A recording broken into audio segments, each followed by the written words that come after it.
everyone, and welcome to the second episode of the Puddle. So today I'll be sharing with all of you about the motivations behind overseas volunteerism. So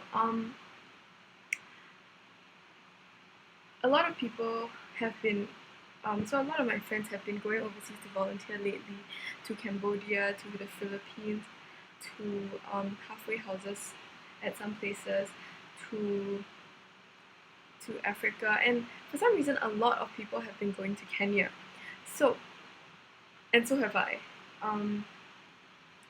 And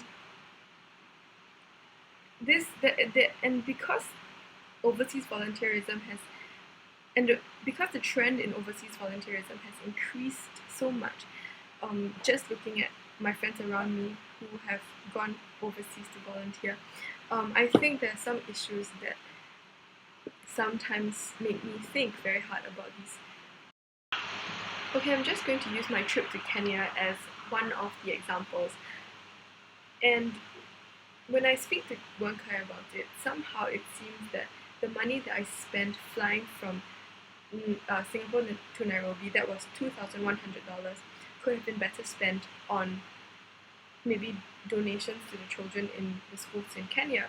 And sometimes when I think about it, was my presence there really as effective as the money that I could have instead donated? Could the $2,100 have been better used? And sometimes that really makes me think.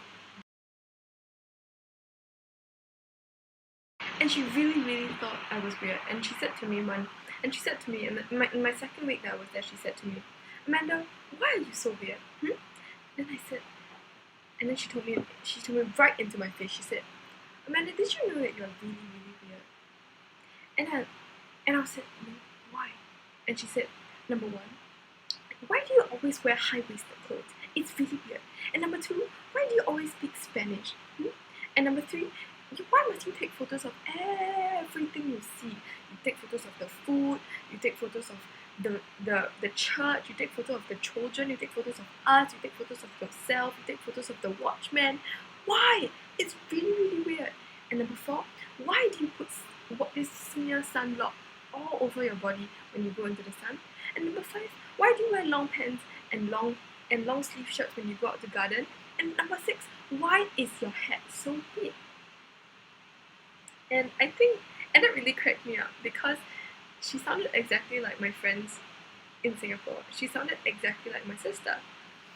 And I think that in itself, the feeling of talking to a Turkana girl and feeling like she was my sister and feeling like she could be exactly like my sister, her English was impeccable. Her humor was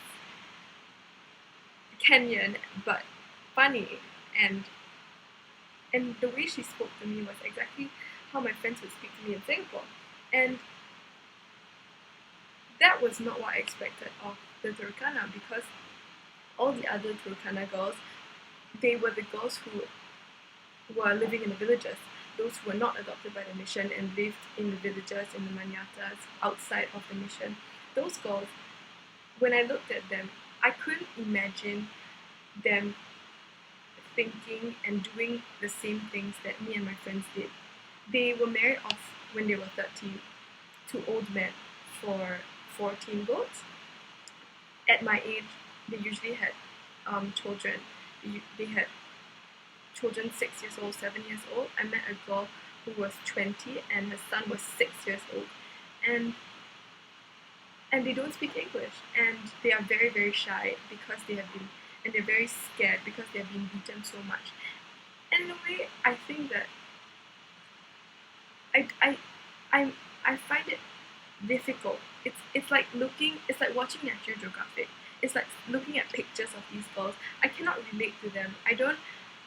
In my heart, I cannot see them as much as I try. I cannot see them as my friends. But when I met Lucia, when I met Freda, Esther, all the children in the mission, when they talked to me exactly like my friends, and I just took a moment to reflect, and I realized that these girls, every single one of these girls, would have been exactly like those girls who were mistreated, beaten, and sold off to other families, if not for the mission, if not for what the mission has been doing. And it kind of scares me because they became such good friends to me, you know? And I think it is experiences like this that make me want to continue to support the mission even when I'm in Singapore. So now, when I'm here, I'm trying to raise funds for the missionaries over there. I want to support the missionaries, and it's I think at the end of the day, what is important is a long-term relationship. When we go for overseas missions, if we go for 2 months and we come back, it's okay if we say we didn't do much. We went there as a holiday to open our eyes to another side of the world. That's okay. We're not cheating ourselves. But of course, if we go and then we say, oh, I did so much there, I changed so much, I feel so good about myself, even though you only went for 2 weeks and the money could have probably been better spent. That is cheating yourself. But if you understand and you accept that you probably didn't do much in the 2 weeks that you were in Cambodia or the Philippines, and all you did was, and all it was an introduction to how people live on the other side of the world, on the other side of the social strata. And then that's okay. I find that that's okay. And if we really want to do something about it, I think what it calls for is sustainability of and commitment to whichever charity or whichever organization that is permanently situated in the other country. So the missionaries in the mission that I went to in Turkana, Kenya, they have been in Turkana for 25 years. And I think that that kind of lifelong commitment is something that I respect so much. And I think that is true charity. And